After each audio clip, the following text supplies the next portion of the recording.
Nandi County. So members, my name is Nicholas Galgalo, the National Coordinator of Bunge la Mwananchi. Na mimi natokanga kule Nandi. Na ni vizuri kuna members wako wamefika, kuna delegates wametoka Nandi hapa. Mnaweza simama watu waone. Walikuwa wamesalamia. Moja anaweza ongea during the presidency of William Ruto that UHC imekuwa implemented. Uhuru aliemploy wafanyakazi wenye walikuja COVID wa 7,414. Hawakuandikwa permanent. It is William Ruto ambaye amewaandika so that the patient and the doctors or the nurse ratio iwe reduced. Na watu wana complain hapa. So Mr. Speaker, the reality is the government ilikuja come up na primary health fund ambayo anyone anaweza ingilia. As we speak, patients watu ambao wameregister SHA are at a tune of 25.6 million people. But the reality is wale watu ambao wameenda hospitali ambao wanaweza access your fund ambao wamelipa are both in the formal sector and the informal sector. NHIF ilikuwa ina focus sana na watu ambao wako na payslip on the formal sector. As we speak, SHA wale watu ambao wana contribute funds zao wanakatwa 2.75% SHA. Hao watu were at the tune of 4 million. Wale watu ambao wana contribute kama mimi na wewe Asla ambao tuna contribute through informal sector are 887,000 people.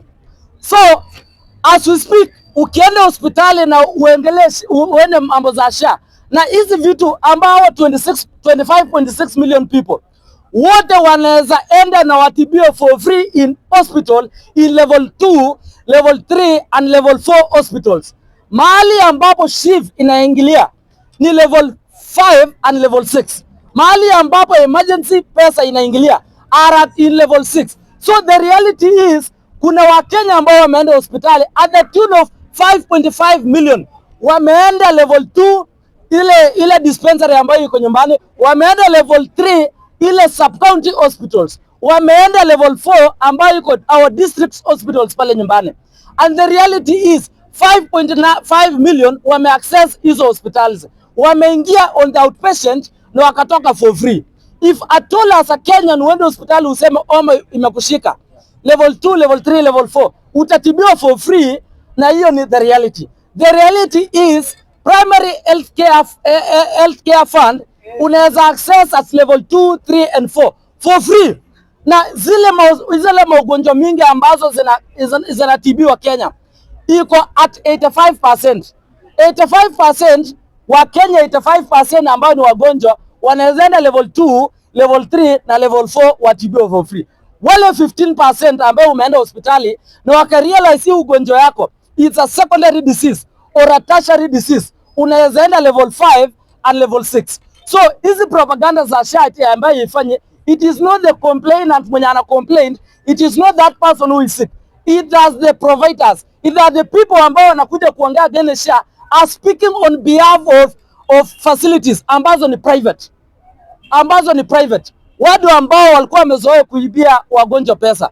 And the government ile kitu inajaribu kuhakikisha ni kuwa wanataka accountability, wanataka integrity ya pesa ambazo za Wakenya wanachanga. The reality is SHA hadi inalipa rehabilitation program. If I told you wewe umekunywa pombe sana na unaona uwezi manage pombe or you are in drugs, SHA inalipa 68,200 in rehabilitation programs. Enda hapa Chiromo hospitals, walimu wako wameadmitiwa hapo. Enda Chiromo hospitals, police officers ambao wamezoea wenye wamekuwa hawawezi control their drugs wako admitted hapa Chiromo hospitals. So Mr. Speaker, SHA inafanya kazi ile kitu ambayo iko. Yes. There's a question here. Point of order. Acha nimalize ndio ajibu. Acha tu nimalize bro. Naomba. Haya sawa. Acha malize.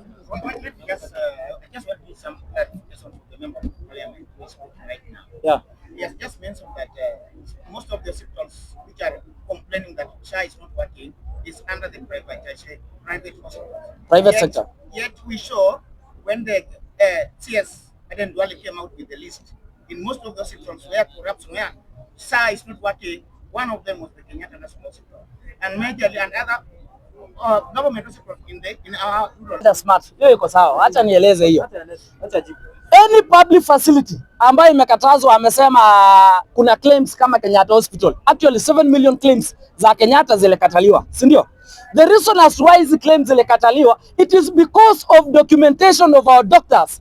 If at all kuna any discharge summary ambayo imeandikwa vizuri, if at all kuna pre-authorization claim ambayo ijatengenezwa vizuri, so obvious SHA itakataa hiyo claim. So I think hiyo ndio ilikuwa shida.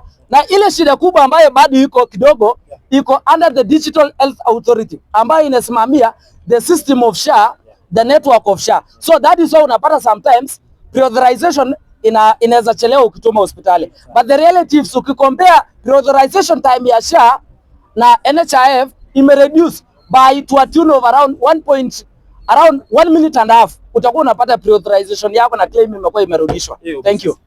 You have a AOB? Sina AOB. Asante. Haya, thank you.